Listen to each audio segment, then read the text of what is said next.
जय गुरु जी, जय गुरु जी। संगत जी कैसे हैं आप सब? संगत जी सब सही होंगे। गुरु जी का आशीर्वाद सब पर बना रहे। मैं आज का सत्संग शुरू करने से पहले मंत्र जाप करती हूँ। ओम नमः शिवाय, शिव जी सदा सहाय। ओम नमः शिवाय, गुरु जी सदा सहाय।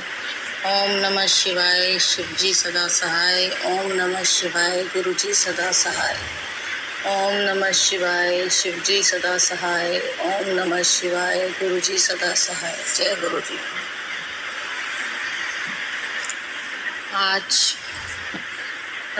आज मेरा सत्संग ये है। आज मैं मार्केट सुबह से बोल रही थी, आज मुझे मार्केट जाना है, गुरु जी के स्वरूप लेके आने हैं। तो मैं गुरु जी के स्वरूप लेने गई। आज सुबह मुझे वैसे YouTube पे मैसेज आ गया था कि आज मेरा स्वरूप तेरे घर आएगा। फिर मैं शाम को गई। ये मेरा 2-3 दिन से पहले से ही हो रहा था कि हाँ मुझे गुरु जी का स्वरूप लेके आना है। तो उन संगत के लिए लेके आना था स्वरूप जो जिनके पास नहीं है, जो बड़े मंदिर नहीं जा पा रहे हैं किसी वजह से, उनके लिए लेके आना था मुझे। तो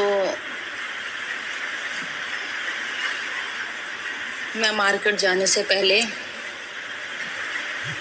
मेरी दवाइयाँ भी आनी थी कुछ।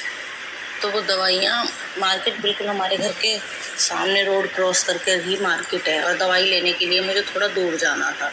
तो मैं अपने हस्बैंड अंकल जी से बोलने लगी कि पहले मार्केट चलो, दवाइयाँ लेने बाद में चलेंगे, पहले मार्केट चलो। तो कहने लगे ठीक है। तो हम गए। मेरे हस्बैंड अंकल जी अपने काम के लिए चले गए, बोल के गए थे मुझे कि यहीं पे मेरे को मिलना। मैंने कहा ठीक है। फिर मैं गुरु जी के स्वरूप लेने के लिए एक आंटी है, उनके शॉप पर पहुंच गई। मैंने उनको बोला आंटी मुझे गुरु जी के स्वरूप चाहिए, लॉकेट स्वरूप, ब्रेसलेट स्वरूप भी चाहिए। तो वो कहने लगी कि बेटा ब्रेसलेट स्वरूप तो नहीं है, और लॉकेट स्वरूप है और पॉकेट स्वरूप है। मैंने कहा दे दो, कोई बात नहीं। तो जो आंटी जी थी ना, उनके हस्बैंड अंकल जी उनसे कहते हैं आंटी जी से, क्या तुम लेके आई गुरु जी का स्वरूप? बोला था ना तुम्हें गुरु जी का स्वरूप लेके आना है, अभी तक नहीं लेके आई। तो आंटी बोली कि हाँ मैं लेके आऊँगी। तो फिर मैंने बोला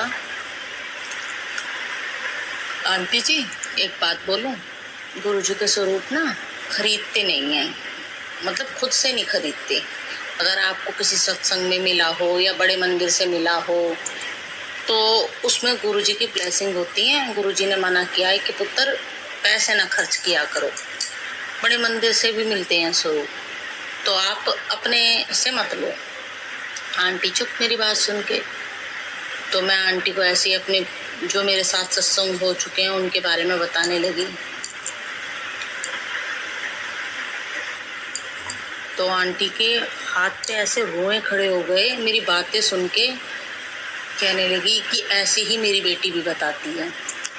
तो उनकी बेटी ना उनसे दूर रहती है, मैरिड है। तो कह रही हैं कि बिल्कुल सेम इसी तरह की बातें करती हैं, ऐसे ही गुरु जी के बारे में बताती हैं। और ये मैंने कहा ये सच है। मैंने कहा इतनी संगत में से गुरु गुरु जी ने हमारे सर पे हाथ रखा है। हमने गुरु जी को नहीं चुना, गुरु जी ने हमें चुना है। जब इंसान हर जगह से हार जाता है ना, मैंने कहा आंटी जी तब हमारे गुरु जी सब संभालते हैं। तो बोलने लगी कि बेटा मैं इतनी परेशान हूँ, मेरा सब बर्बाद हो गया, मैं क्या करूँ? मैंने कहा आंटी ऐसे मत बोलो, आपको तो पता नहीं गुरु जी से तो आप कब की जुड़ी हुई हो, गुरु जी ने तो आपके सर पे कब का हाथ रख दिया। बस आपको थोड़ा मिलने की है, आप बस कोई नहीं, आप टेंशन मत लो कि मैं आज क्या, मुझे गुरु जी ने ही भेजा है।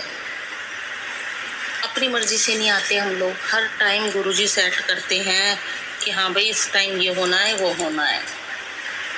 तभी मैं आपको ये बात बता रही हूँ ना। अंकल जी आपसे कहते स्वरूप के लिए ना मैं आपको बताती, तो ये मैंने नहीं किया कुछ भी।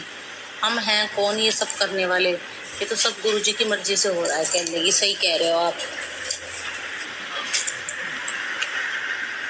तो मैंने आंटी से अपना सामान ले लिया, अपने मतलब गुरुजी के स्वरूप ले लिया और मैंने उन्हें पेमेंट कर दी। पेमेंट करी पहली बार में तो हुई नहीं, फिर मैंने दोबारा पेमेंट की तो हो गई। अब मुझे ये नहीं पता था कि पेमेंट मतलब पहली बार करने में अगर ना हो तो उसे कैंसिल करना पड़ता है। मुझे इतना नहीं है, मतलब मैं इतनी अभी जानकार नहीं हूँ, तो पेमेंट हो गई 2 बार और वो चीज़ मुझे पता भी नहीं चली। अब मैं गुरुजी के स्वरूप वगैरह लेके सब अपना जो सामान था लेके चली गई जहाँ पे मेरे हस्बैंड अंकल जी ने बोला था मुझे यहाँ मिलना, तो मैं वहाँ पहुँच गई। तो हस्बैंड अंकल जी का तभी फ़ोन आया, बोला कहाँ हो? मैंने बताया, मैंने कहा जहाँ बोल के गए थे ना मैं वहीं खड़ी हूँ। कहने लगे ठीक है मैं आ रहा हूँ, 2 मिनट लगेंगे बस मुझे। मैंने कहा ठीक है। एकदम से मुझे ध्यान आया कि मेरे बेटे अंकल जी ने ना मुझसे ब्रेसलेट मंगाया था नज़र वाला। मैंने कहा वो तो मैं भूल गई। मैं वापस गई आंटी की शॉप पर। जैसे मैं आंटी की शॉप पे पहुंची तो आंटी ने मुझसे बोला कि बेटा एक बार आपने कहाँ पे पेमेंट की है, ज़रा उस नाम को बताओ मुझे चेक करके। तो मैंने जैसे ही अपना पेटीएम का मतलब जो मैं मतलब उसमें मैसेज पड़े होते हैं जिसको पेटीएम किया है उनका नाम भी होता है, तो मैंने देखा पेमेंट तो 2 बार क्लिक हुई पड़ी है। तो मैंने आंटी को बोला आंटी देखना ये पेमेंट तो मेरी 2 बार हो गई है, आपके पास 2 बार पैसे पहुंच गए हैं। तो आंटी बोली कोई बात नहीं बेटा, मैं आपको ना, उन्होंने मुझे जितने पैसे, मैंने उनको 2 बार पेमेंट की थी। पहली बार की तो उन्होंने मतलब अपनी रख ली और दूसरी बार के उन्होंने मुझे कैश दे दिए।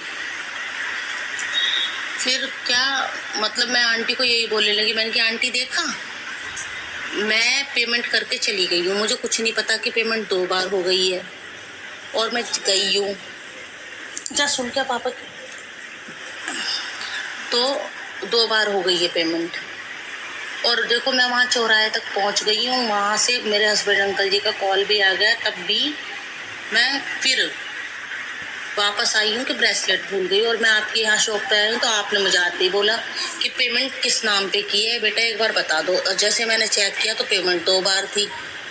तो वो एकदम से शॉक हो गई, कहने लगी सच में? मैंने कहा देखो गुरुजी ने आपको भी दिखा दिया ना।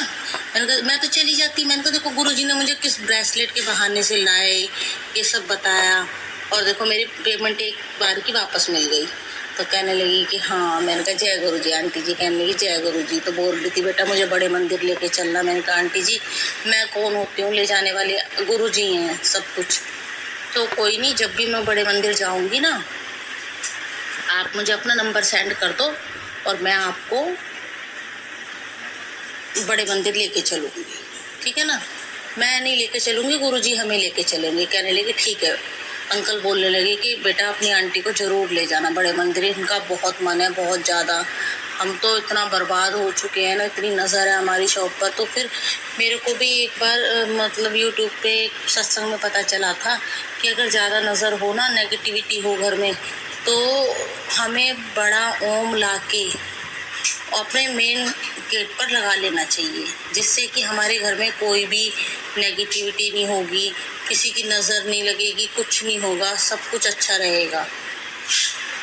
तो मैंने आंटी को बताई कि आंटी आप ना ओम लाके लगाना अपने उस पर शॉप पर, ऐसी जगह लगाना कि आती ही सबकी निगाह उसी पे पड़े। कहने लगी ठीक है बेटा। मैंने कहा आंटी ये मैं नहीं बता रही, ये गुरुजी ही बता रहे हैं। सर कह रही है नहीं नहीं बेटा ऐसे ही तो मुझे पता है, मेरी बेटी भी ऐसी बातें करती है, जिस तरह से तुम बात कर रही हो ना सेम ऐसे ही बताती है गुरुजी के बारे में।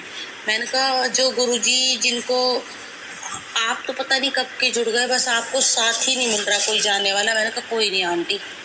तो वो मतलब उनको इतनी खुशी हुई, बहुत खुशी हुई।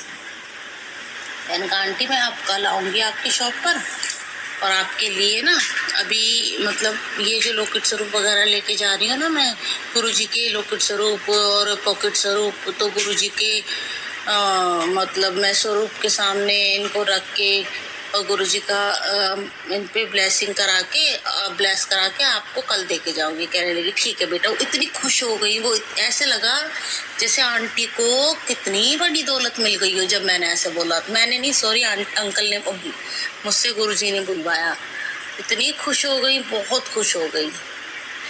तो अब मेरा सत्संग यही है और मैं अपने सत्संग को अगले सत्संग की तैयारी करती हूँ। जय गुरु जी, जय गुरु जी। संगत जी, ओम नमः शिवाय। शिव जी सदा सहाय। ओम नमः शिवाय। गुरु जी सदा सहाय। ओम नमः शिवाय। शिव जी सदा सहाय। ओम नमः शिवाय। गुरु जी सदा सहाय। ओम नमः शिवाय। शिव जी सदा सहाय। ओम नमः शिवाय। गुरु जी सदा सहाय। जय गुरु जी। अनंतम अनंतम अनंतम शुक्राना मेरे गुरु जी का, अनंतम शुक्राना मेरे गुरु पा का। जय गुरु जी। अब मैं अगले सत्संग की तैयारी करूंगी। जय गुरु जी।